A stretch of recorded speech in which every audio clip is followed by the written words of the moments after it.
Welcome to Between the Lines, a sports betting podcast for DraftKings.com. I'm your host, Eric Rosenthal, and with me, as always, are Garion Thorne. Hey, guys. And Will Appleby. What up? Well, it's finally getting to the best time of the year. We're getting closer to the NFL season. We got college football coming up. We still got baseball right now and the playoffs soon to come. Lots to talk about. We're going to get right into it. We've got a great show for you today. A lot of things I want to bet on, and I'm sure both the other guys do too. NFL preseason is here. We ran a poll, and only 15% of people that follow Between the Lines on Twitter follow us again at Between. Follow us on Twitter, by the way. But I'm betting on preseason football. Last week, our Garion's pick and my pick both won our preseason football, so we're going to do more of that again this week. And I guess let's dive into it. So, Will, I just want to ask if you have any thoughts on preseason football. I know your Bears are finally getting their first game, and you had some thoughts about that. Yeah, I mean, just like we talked about last week, you got to do your homework. You can't just bet on what you know about the teams. You've got to, bet for the news. You've got to really, pay attention to who's playing, who's starting. I know for the Panthers on Thursday, there's going to be no Cam Newton. There's going to be no Kuechly. So you got to keep that in mind for that game.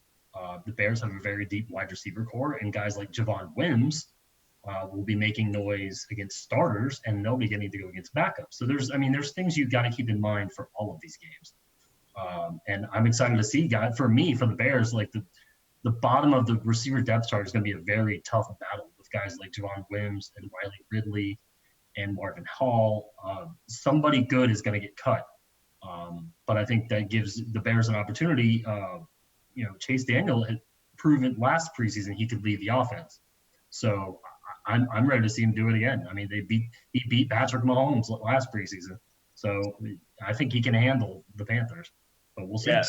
Chicago Bears minus 3.5, one of the biggest favorites on the preseason slate. Every single total is in the 30s for every single preseason game. It's somewhere in the 30s. And I mentioned on the last podcast that when the totals are so low, touchdowns, points are so much more valuable. And the Wong teaser we did last week hit.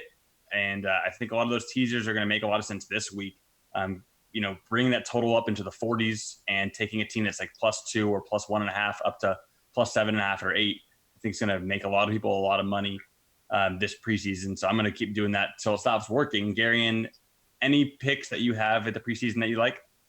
Yeah, I mean, one that I thought kind of stood out, and this is something I put out on Twitter a couple days ago, but Cliff Kingsbury was brutally honest when asked about what his offensive philosophies would be during the preseason, and he spelled it out. He's just not going to be running their actual playbook. They're going to take a very conservative offensive approach, and obviously that's reflected in the over-under for this game against the Chargers, which is set at just 35. But hearing that, and also just sort of the way that Cardinals offense is constructed right now, it's there's no good reason Larry Fitzgerald's going to play in a preseason game at his age. Kyler Murray's a rookie, sure, and we have seen rookies play considerable amounts of time in the preseason in the past, but unlike most situations, it's not like Kyler Murray's fighting for his job. They know going into week one that he is the starting quarterback, and they're going to want to protect him and shield him from any possible injury in the preseason. So I don't expect to see a lot of him in week one. It hasn't been made official yet, but I'm going to go out on a limb and say Phillip Rivers does not play in this game. And you even look just at, the other quarterbacks that the Chargers have on their roster. I mean, Tyrod Taylor is not going to play a whole lot either. He's the backup. What does he really need to prove in this situation? And we kind of saw this with Matt Schaub in the Hall of Fame game, getting beat up when he didn't need to in the fourth quarter of that game because of injury. First and foremost, the Chargers at the very least have 4 quarterbacks on their roster, so they don't need Tyrod Taylor to go out there and take a beating, so I don't think he will. You're going to see a lot of Cardale Jones in this game. You're going to see a lot of Easton Stick in this game. Talk about helium, draft day helium, Easton Stick. Everyone loves him. Just a lot of very raw quarterback play. So I think that is going to go under the number, so I feel like I'm going to sprinkle a little bit on that. But I think another situation, Will talked about his Bears. I'll talk about my Dolphins for a second. It's very interesting to see any version of this Dolphins team, even in the preseason, favored by 4 points, one of the larger spreads. we have, one of the biggest favorites in week 1 of the preseason. And it's kind of the opposite situation of what we have with the Chargers. This Dolphins roster is just completely up for grabs right now, specifically at quarterback. There is an ongoing quarterback battle.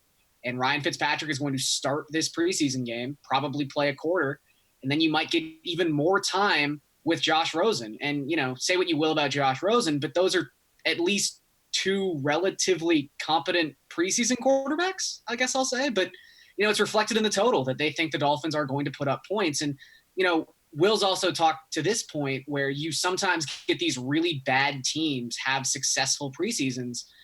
The Dolphins have a new coaching staff. They've got a first-time head coach. He's already talking about instilling a winning philosophy, yada, yada, yada. These are the kinds of things new coaches love to do, like go out and set a winning mentality in the preseason. Like, oh, you got to learn how to win, even if it's the preseason, et cetera, et cetera. Like, I think there's a reasonably good chance the Dolphins win this game. It's strange to say, but I think you have to look for situations like that too, where there's coaches trying to prove something to the 53-man roster.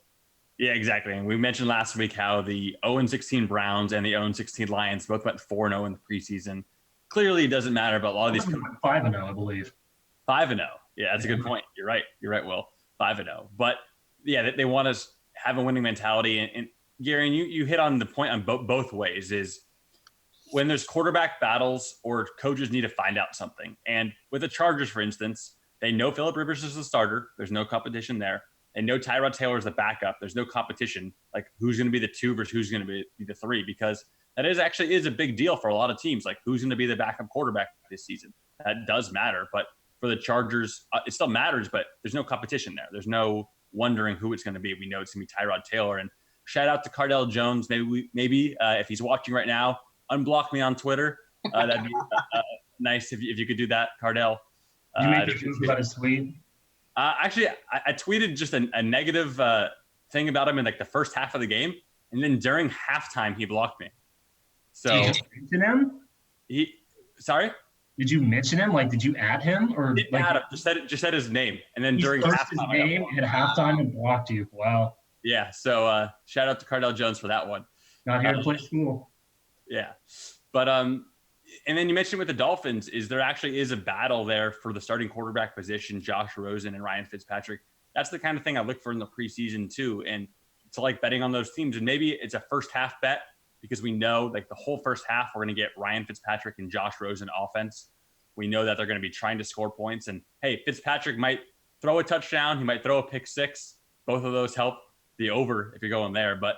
I like the Dolphins a lot. I like the Bears from what Will said. I think those are like the valid ways to go about these preseason games is decide like who wants to win. The Cardinals' only goal, don't get Kyler Murray hurt. They're not going to be running a spread option offense where Kyler Murray's like getting jacked up in the backfield. Like Cliff doesn't want that at all. He wants to have Kyler shine week 1. So really look for the news and think, where do these coaches want to go? Do they care about winning this preseason game? Do they not? Because the players are going to play hard, but that are out there, the backups especially, who are fighting for jobs. And Dolphins, last thing I'll say about it is all those spots are up for grabs, all around the roster. So I'd really say teams like that are where I would look to lean my money. And then also Wong teasers where you could take a team again from +1.5, +2, +2.5 up, and take a total from, say, 34 up to 40 and take the under on that. And any other thoughts on the preseason football? Because I'm going to watch – it's going to make me sick that I'm going to watch this much preseason football. But it's football, man. I need my fix. Need our fixes and just getting prepared for week 1 where Aaron Rodgers will throw 6 touchdowns at Soldier Field and beat the Chicago Bears. They're going to be playing for 12 quarters?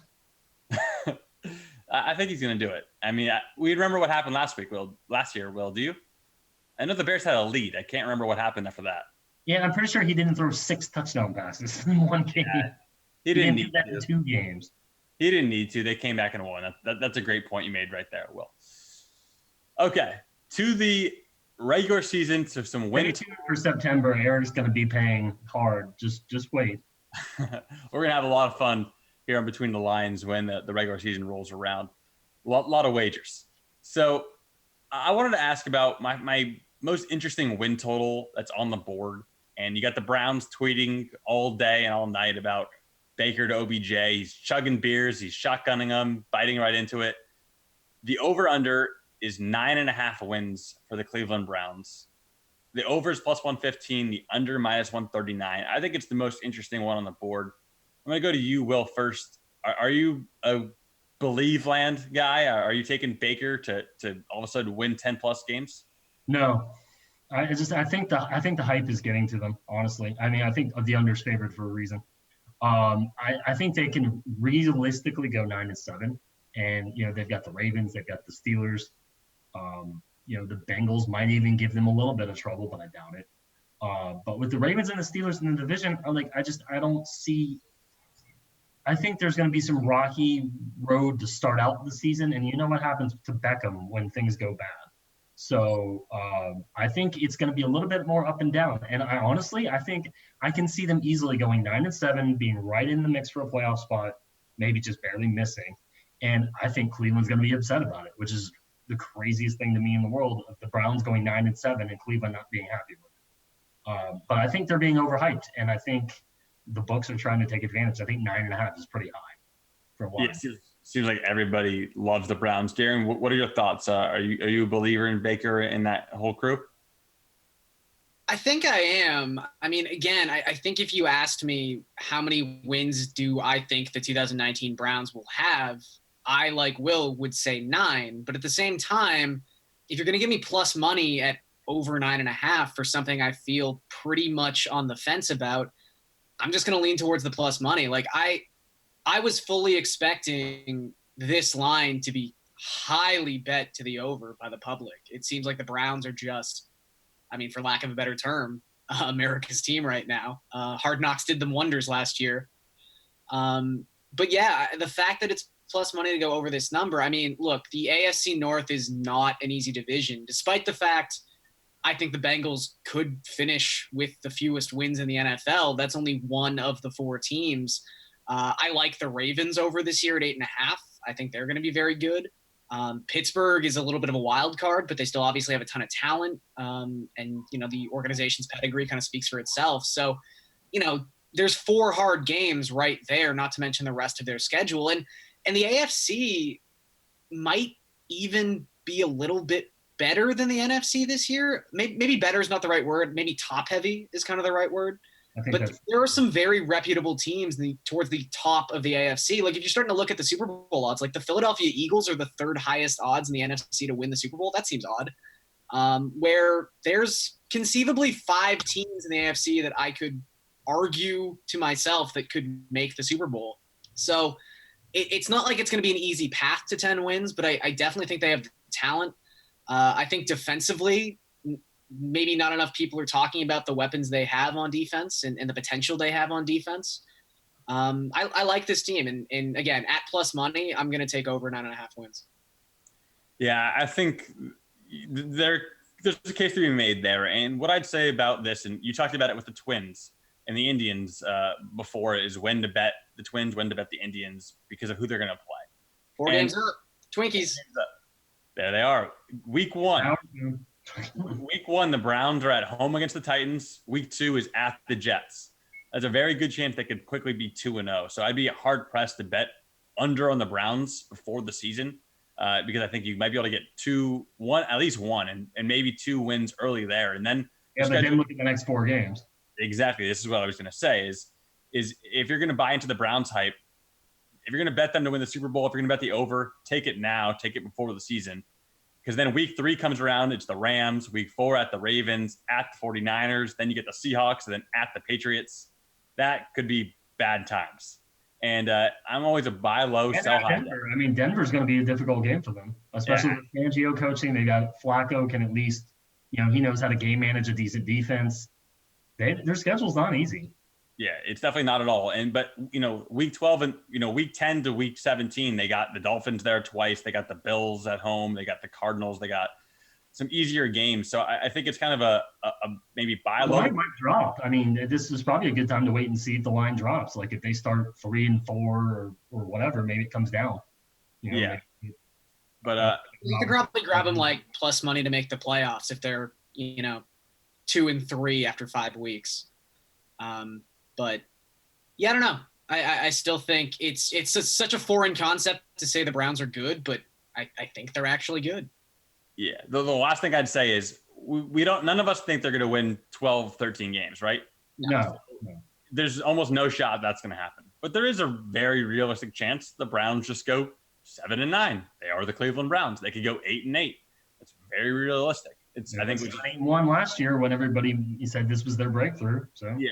So I think there's a lot more downside than upside. They're not going to win 12, 13 games, but they could go 6-7, win 6, 7, or 8. It's possible things go wrong. Guys like Chubb could get hurt. He's got injury history. Beckham, the locker room guy. I mean, there's a lot of different things that Doesn't it always seem like it goes wrong in year 2 though with these like diva wide receivers? I always think back to like T.O.'s first year in Philadelphia and just how happy that was for everybody. And then it's always year 2. So this could just be happy fun times, 1,500 yards Beckham, and maybe it all starts crumbling apart next season in October. But I don't know. I feel like he's going to be energized to just not have Eli Manning as his quarterback anymore. Well, that would energize you. Yes. Yeah, for sure. And then how long until we start seeing him do push-ups in a parking lot or in front of his house, like T.O.? Well, there's not much to do in Cleveland, so I guess pretty soon. Yeah. Well, speaking of Hard Knocks and add Cleveland to the list. Yeah. Now, speaking of Hard Knocks and Devo wide receivers, I don't know of a better transition than that. The Oakland Raiders and Hard Knocks start tonight. It's not betting, but I just wanted to ask you guys, if you're going to be watching, what you expect to see on Hard Knocks. We're going to have John Gruden, Antonio Brown, who's out there buying $1 million watches and not wearing shoes. And I still like our props from last week. I wish we could bet on those. Yeah, is the DK Sportsbook added those Hard Knocks props? No, they haven't. They got to get on that. Yeah, we'll make a call. Garion, if you can make a call to somebody. Yeah, we got to get a Twitter campaign started or something along those lines. Over under 2.5 Hooters appearances by the end of the season. I'm taking the over. But so you guys are gonna both be watching Hard Knocks, I assume, and just it's the best, right? It's just the best. Well, think about who's gonna be on too. So I think 3 years ago, I want to say, I almost gave up on Hard Knocks. I kind of went into the season thinking, okay, it's the same basic formula every year. You kind of know what's going to happen episode by episode. Like episode 1, you're going to meet all the players. You're going to figure out who the guys on the bubble for the 53-man roster of good personalities. Like, okay, the camera's going to be following these guys around. We're going to fall in love with them, and they'll be cut by episode 3. Episode 2 is kind of when some sort of weird conflict arises. Last half episode 4 is just everyone standing around in the weight room, not wanting their name. 5, they trade Antonio Brown for a 3rd-round pick. Yeah, it's so I almost gave up on it, and then immediately regretted that decision by week 2 of Hard Knocks. Went back into it. I don't care.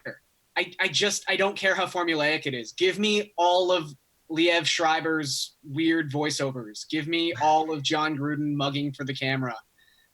Does any coach in the league love standing in front of a camera as much as John Gruden? This is going to be crazy. Yeah, it's gonna be a lot of fun seeing it every week. And something that I want to talk about from last year is I didn't know this, that the coaches get approval on all footage that goes out on Hard Knocks. Yeah, which I couldn't believe, because remember how bad the Browns looked, their coaching staff. How embarrassing. Well, they probably just didn't even know better. Yeah, but they approved that. They thought. Yeah, I know. They probably watched it and were like, wow, we look great in this. Who wouldn't want to watch Bob Wiley like that? I mean, come on. Go ahead, Will. Who would not want to watch Bob Wiley like that? Oh, Bob Wiley. What a treat. I mean, come on. Yeah, I'm in for it. I'm all about Hard Knocks. I wouldn't decline that. And apparently with how things went with Bob Wiley, they probably were like, hey, here, we're just going to put you out, jiggling on TV before we fire you at the end of the year. Right? That's a big audition for everybody else. But yeah, I cannot wait to watch John Gruden talk about his grinders and everything. He's going to just mug for the camera, just like Gary said. How long into episode 1 does it take for them to rehash the Vontaze Burfict Antonio Brown beef? I'm going to say 22 and a half minutes over under. I'll take the under easily. Yeah. Easily. I'm going under too. It's minus 185. I just found out. Oh, wow. There you go. being Yeah, heavily. hammer that under for sure. First 5 minutes, I think they get to it right away. Alternate line is under 16 and a half minutes minus 130. So that's some better value, because I think they just show a shot of Burfict walking in from his like luxury car. They show a shot of Antonio Brown from his hot air balloon, and then immediately cut to it about 3.5 minutes in. So I'm looking forward to it. Yeah, it's going to be good stuff. So I wanted to ask some about the NFL futures. Patriots again, the favorite at plus 700. The Chiefs plus 850. Rams and Saints the next favorites at 10-1. I wanted to ask, if you had $100 to bet any team in the league to win the Super Bowl for their value, who are you going to take? Because your number one pick might be the Chiefs, might be the Patriots, but who on the board? Gary, I'll start with you. Would you like? You get $100. Who are you betting best value? So I'll say this, because I don't want to steal Will's answer. You know what's coming. Yeah. But 14-1 for the Bears is very interesting. But I would almost say, if you like the Bears to win the Super Bowl, maybe not necessarily the better bet, but the safer bet, which is still a very good value. I mentioned that I loved the Bears win total over about 3 weeks ago. And at the time it was plus 113 for them to go over 9.5 wins. That's actually moved to plus 125. People just seem to hate the Bears this year and are really banking on a ton of regression. I mean, I brought this stuff up last episode, but, by defensive DVOA, one of the best defenses we've seen in quite some time. You could maybe factor in a little bit of normalization there, but I think even still, we're talking about a top 5 defensive unit in football. And you've also got a team that, by Pythagorean wins, was the best regular season team in football last year. So I think at plus 125 to go over 9.5 wins is one of my favorite bets and one of my favorite future bets for the NFL this season. So obviously, if I think they're going to win more than 10 games, I'm going to like them at 14-1. But that entire grouping, you've got the Chargers at 16-1 and the Colts at 18-1. I really think the Chargers are a good team. I know they always find a way to mess it up in the playoffs. I know the thought of Phillip Rivers going to the Super Bowl seems ludicrous, but that roster has so much talent, both sides of the ball. Russell Okung's injury is a little bit scary because they might be playing a couple games this season without their left tackle. That's never a good idea. But we kind of talked about this a little bit. I'm not sure if it was last week or the week before, but if you're going to get better odds on the Chargers because Melvin Gordon might hold out or might be traded, I'm willing to eat that and take the better odds 100 times out of 100. I just don't think – look, Melvin Gordon's a very talented player, but I don't think his presence on this team is the will they get to the Super Bowl or won't they get to the Super Bowl factor. I just don't think of running backs in that capacity. So I think the Chargers at 16-1 is a really nice bet. Yeah, to speak to your Melvin Gordon stats, I don't care really how much he plays at all. Early down success rate on runs the last 2 years. Austin Eckler, 35% positive. Melvin Gordon, 26% positive. Same basic stat on all runs. On pass attempts, Austin Eckler, 45% positive results. Melvin Gordon, 35% positive results.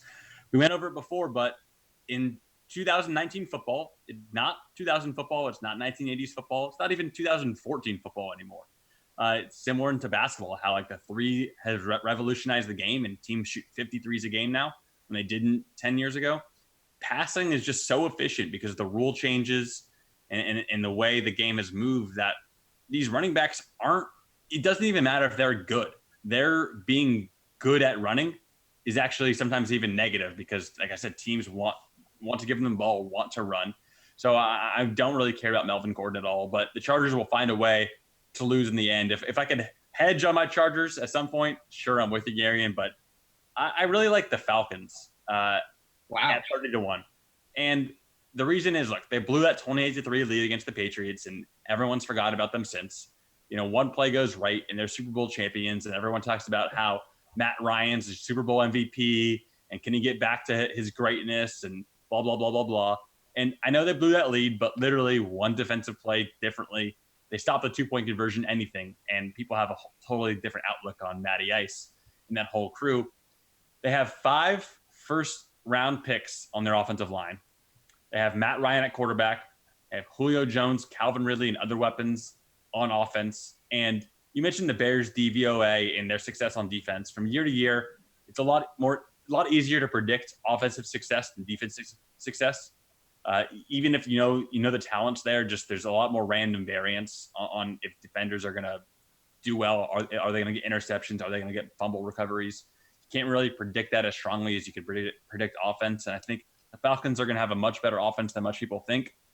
Than people think. And 30-1 on the Falcons to win the Super Bowl. They're probably not going to win it. They might not even make the playoffs, but give me 30-1 and I'll enjoy my $3,000 if it comes through. I'll say this. Points to any team that no longer has Steve Sarkisian as their offensive coordinator. It only took them 2 years. Yeah, only took them 2 years to figure that one out. So, look, I like the Falcons. I think Matt Ryan is criminally underrated. I agree with you. I don't think he does himself any favors. Like, if you look at his game logs from the last 5 seasons, it's perpetually up and down. So anytime anyone has any good feeling about Matt Ryan, he immediately craps the bed the next season and takes all the goodwill away. And if you follow that pattern, this season's going to be bad. But I think, look, I don't think they're going to win the Super Bowl. I think that division, again, is perpetually one of the hardest divisions in the NFL between the Panthers, the Falcons, and the Saints. So it's going to be a long path. But all valid points, and I'm not saying go bet your house. No love for the Bucks, huh? No love for the Bucks for me at all. Take Jameis Winston in fantasy, but I have no love for them at all. Offensively, they're going to be much better with Arians and Jameis. I think Jameis is going to really air it out. But, I mean, that'll probably total like 6 wins. But, I mean, yeah. There's going to be a lot of all you want from them is fantasy. Yeah, a lot of high-scoring games there. So, Garion, you said you didn't want to take Will's answer. Let's hear Will's answer. Well, everybody in the country knows. What do you think? Yeah, it's 18-1 from Garion kept saying it was 14-1. I just looked, it said 18-1, so I don't know, maybe it's gone. Oh, sorry, you know what? I mixed up the Colts and the Bears. Yeah, 18-1's even better. Yeah, so 18-1. I'm taking the only team with a second half lead in every game last year. Everybody thinks losing Fangio is going to be a big deal. I agree, but at the same time, Chuck Pagano is a major name to bring in. This is not going to be we just elevated the DB coach. He's never really been a coordinator before. He doesn't know what he's doing. This is still going to be a very elite defense. And Fangio is a much more conservative play caller versus Pagano. Pagano is very aggressive. And when the 1 year he was, the coordinator for the Ravens, they were first or second in the league. And their sack and turnover numbers were very high. And I expect the same, from the Bears this year. The 2 losses the Bears suffered are Bryce Callahan and Adrian Amos, and they replaced them with guys that I think will, do good in the turnover department with Buster Screen and Clinton Dix. They may not be as good coverage-wise, but I think they don't really need to be because, with Mack and, Hicks and the rush up front, they're not going to need to cover forever. So I'm counting on Trubisky and the offense to take a major step this year. Another one in Andy Reid's offense, quarterbacks typically take another big step in the second year. Return the entire offense. Nagy's hit home that this is 202 level. We were 101 level all last year. So, I mean, for me, I expect, it's homerish.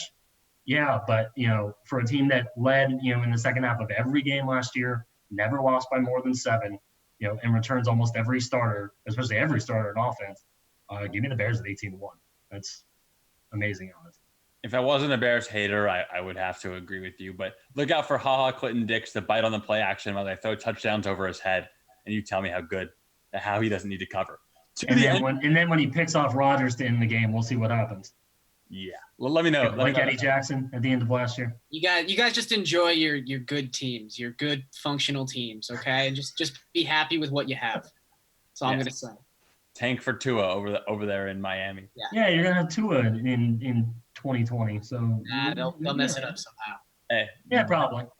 Best bet on the entire board, the whole NFL season. There's an odds boost, even money. You double your money on either the Giants, Jets, or Eagles scoring a touchdown in week 1. If any of those 3 teams score a touchdown, you double your money.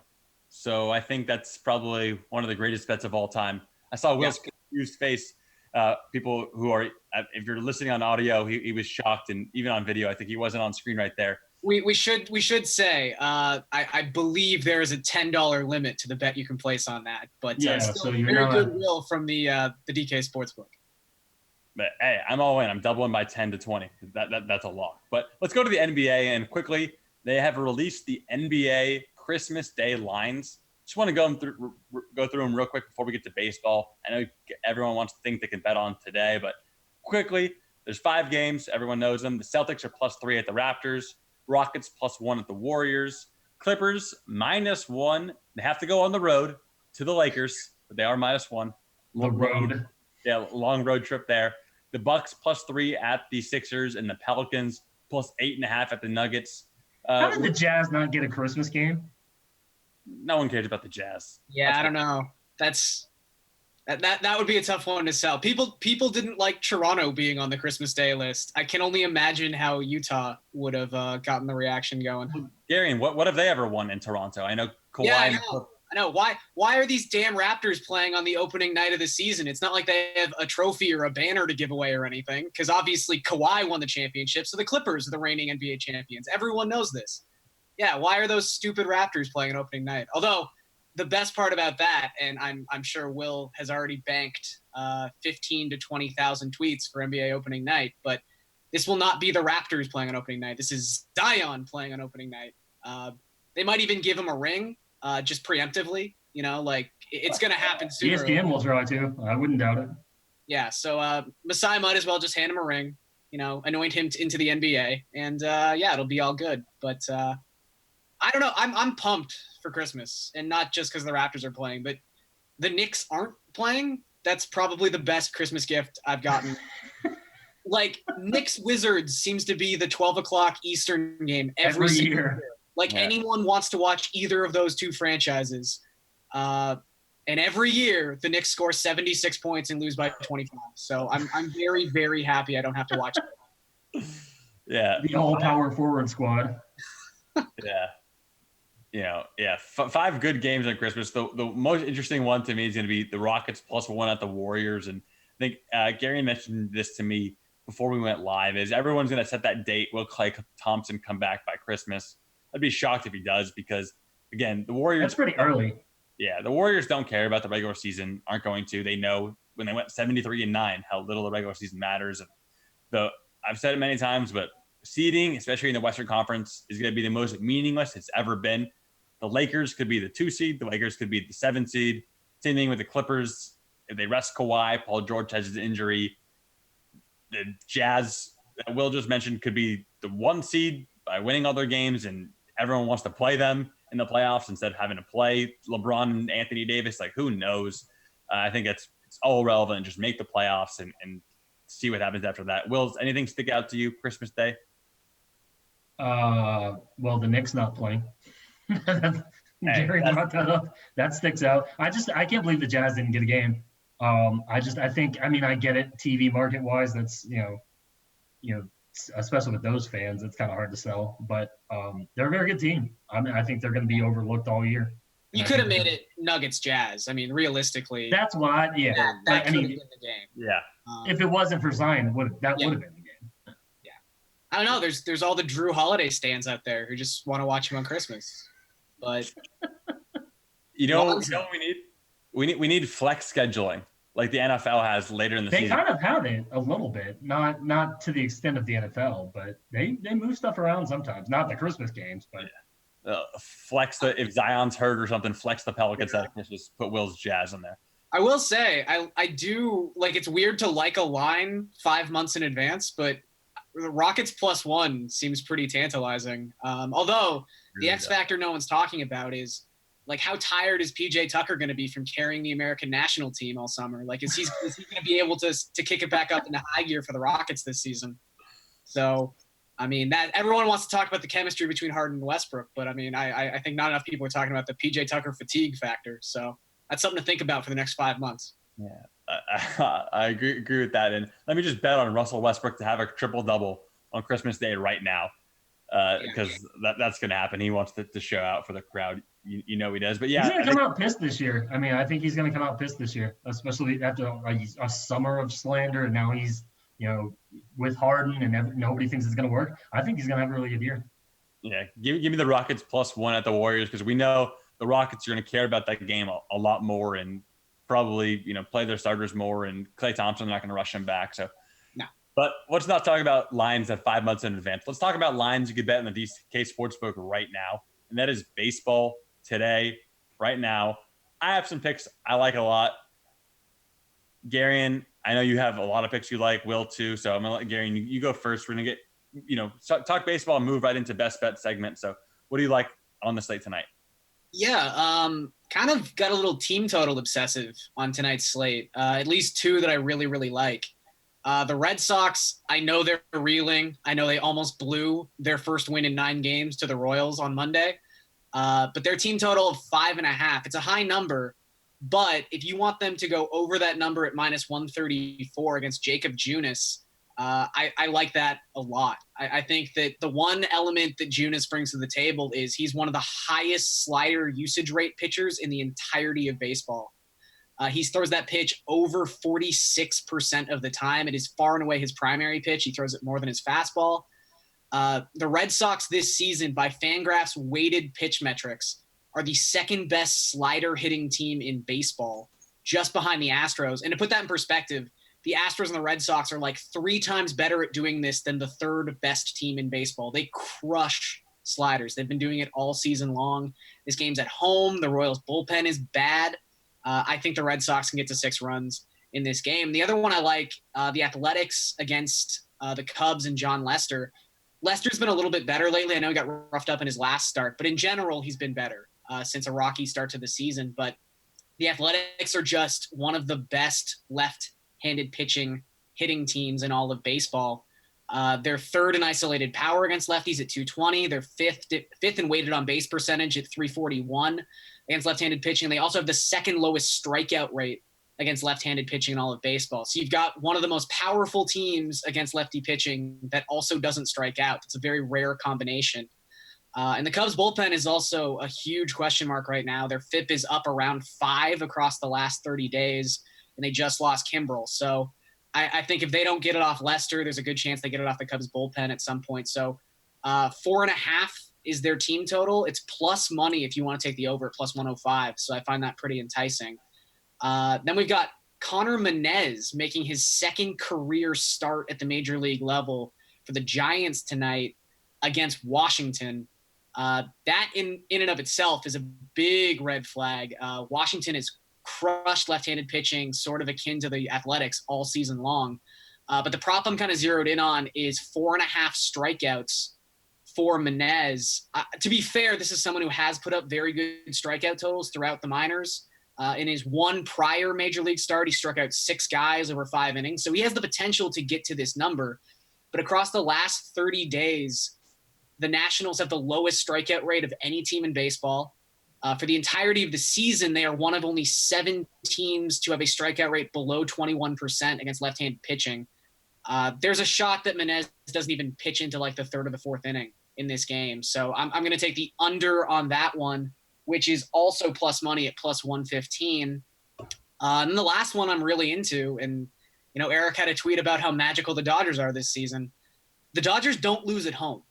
They are 44-15 at Dodger Stadium this year, which is stupid. And obviously you don't get a great value on the Dodgers at home. So I'm going to take the -1.5. That actually gets you to +112 against the Cardinals tonight. One of the big factors here, aside from just how good the Dodgers are, Miles Michaelis is, like a lot of the Cardinals pitchers, actually just pumpkins as soon as you get him away from Busch Stadium. He's got a 1.98 ERA at home this season. His ERA is up over 6.7 on the road. And he's allowing a 4.12 WOBA to left-handed bats on the road this season. And the Dodgers are going to chalk their lineup full of left-handed bats tonight. I think they win this one in a laugher, so I'm not sweating the extra run at -1.5. So those are a couple of the baseball bets that I'm really zeroing in on tonight. Yeah, like there's a lot of backed up research and facts there.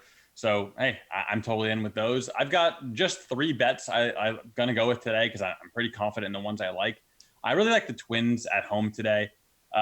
Jose Barrios, you've talked about him, Gary, and yourself, and he's been fantastic all year. I expect a little regression from him. Hopefully not tonight since I'm going to be in on him. But the Twins run such a lefty-heavy lineup. They're probably going to run 7 to 8 lefties out there against Mike Folty-Newitz from the Braves. And I just see him getting kind of rocked. He's had a very poor year. The Twins at home really hit the ball well, and I just see them putting up a lot of runs. I think the over-under, I almost took the over. It's 5.5 runs. But I just stick with the game because I think Jose Barrios, he's had a fantastic season. So I think the Twins at minus 155. I also like the Twins because I think they're going to put up a lot of runs at minus 1.5 plus 118. I put $50 on that, but we'll get the best bets in a second. And then maybe my favorite one, but I just had a little hesitation. I wanted to talk to you about your Blue Jays, Garion. Oh boy. I like their team total over 3.5 at plus 106 because this Blue Jays lineup isn't what it was just a couple weeks ago. They have, better hitters in there. And can you talk about the top of the lineup for me? I saw you had some tweets out there about your boy Bo. Look, I'll say this. Will, who dominated last week's best bets, part of that domination was betting on the Blue Jays, who are 6-2 across their last 8 games, which seems like an odd span of time to pick, but that's the Bo Bichette era, baby. Bo Bichette changed the game. I think he's got 9 extra base hits in his first 8 games. A lot of that had to do with the Royals and the Orioles, I'm sure. Look, I don't hate that total. I know it was 2.5 yesterday, and they scored 2 runs in the first 3 innings, then never scored again. So something to worry about with how effective Tampa Bay's bullpen has been. But I think tonight you're getting Kittredge as an opener, and then probably a whole lot Yarborough. So yeah, I mean, there's some relatively potent bats in the Jays order against left-handed pitching. Yarborough's been pitching really well lately, though. I know his last 8 or 9 appearances, his ERA is around 2. But yeah, I don't dislike it. They've been putting up about 6 runs per game across the last 2 weeks, so it's not something I didn't think about. I'll say that. Yeah, and what I'd say is they have such a right-handed heavy lineup. All 9 hitters tonight are either going to be right-handed or switch hitters. I think they got probably 7 right-handers and 2 switch hitters. BGO will probably be in there, who's left-handed, but you'll probably get 7 to 8 switch hitters or right-handed hitters. Yeah. And that's just such a big advantage in baseball. I talk about it all the time. It's like it's not how good you are at baseball; it's how good you are against left-handed pitchers or right-handed pitchers a lot of times, or against sliders that you mentioned earlier. So I think there's a lot of value on the Blue Jays to get 4 runs in it. I get plus money to put up 4 runs in the opposite of the dead ball era, the Rob Manfred, we have no idea what's going on. The baseballs totally aren't juiced. There's not going to be any home runs. Don't ask any questions era. Man, that doesn't quite roll off the tongue like dead ball era, but not wrong. So I didn't make it up. That's just how it goes. Will, the champion, you get to go last. You're killing it lately. Let's hear where you're going in baseball. As far as are we doing all of our bets now or just the baseball stuff? Run through it and then run through baseball and then we'll finish with best bets, even though we kind of gave them out in a clear and concise way. Okay. Well, for me, it's the same either way. So something I noticed, and I was kind of surprised, I thought Garion would jump on a couple of these. There are some pitcher strikeout totals that are very low, like surprisingly low tonight that I like. Clayton Kershaw and Zach Wheeler at 6.5 strikeouts. I like both of those overs against the Cardinals and Marlins. Gonsolin for the Dodgers had like 6 or 7 or 8 strikeouts last night. If he can do that, I know Kershaw can. And Garion already talked about how it's going to be, taking Michaelis to Pound Town on offense. So I expect Kershaw to cruise. Wheeler, same deal. He gets the Marlins the worst offense in the league. Clearing 6.5 strikeouts shouldn't be a problem. And then there's another one I like, which is Zach Greinke against the Rockies at home. The Rockies on the road are a little different from the Rockies in Coors, and they tend to strike out a lot. And his over-under is only 5.5 strikeouts. And Greinke's cleared that number 7 of his last 8 starts. So I think he's going to make it 8 of 9. I like all 3 of those overs. And then, I like what I did last week with the Rockies, for the Yankees in Baltimore. Just pick and choose your poison, load up on some Yankee bats, and bet on some home runs.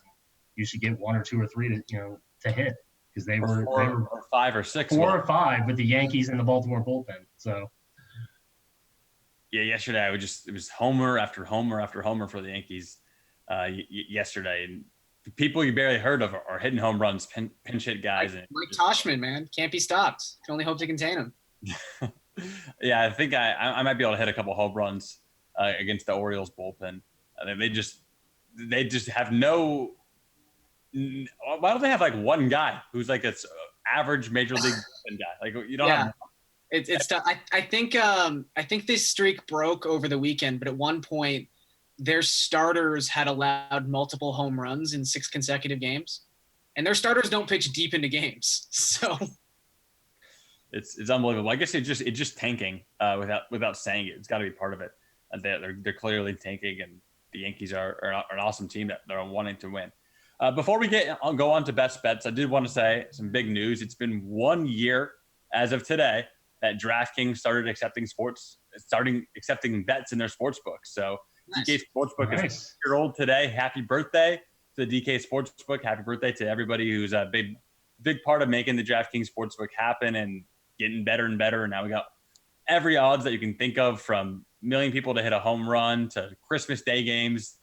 Hard Knocks props that maybe are going to exist soon, and odds boost on with the anybody will score a touchdown. It's just really cool, and I'm happy to be a part of the DraftKings team, and it's just awesome that we're 1 year in, and I can't wait till it's 2 years, 5 years, 10 years, and it's going to be something special.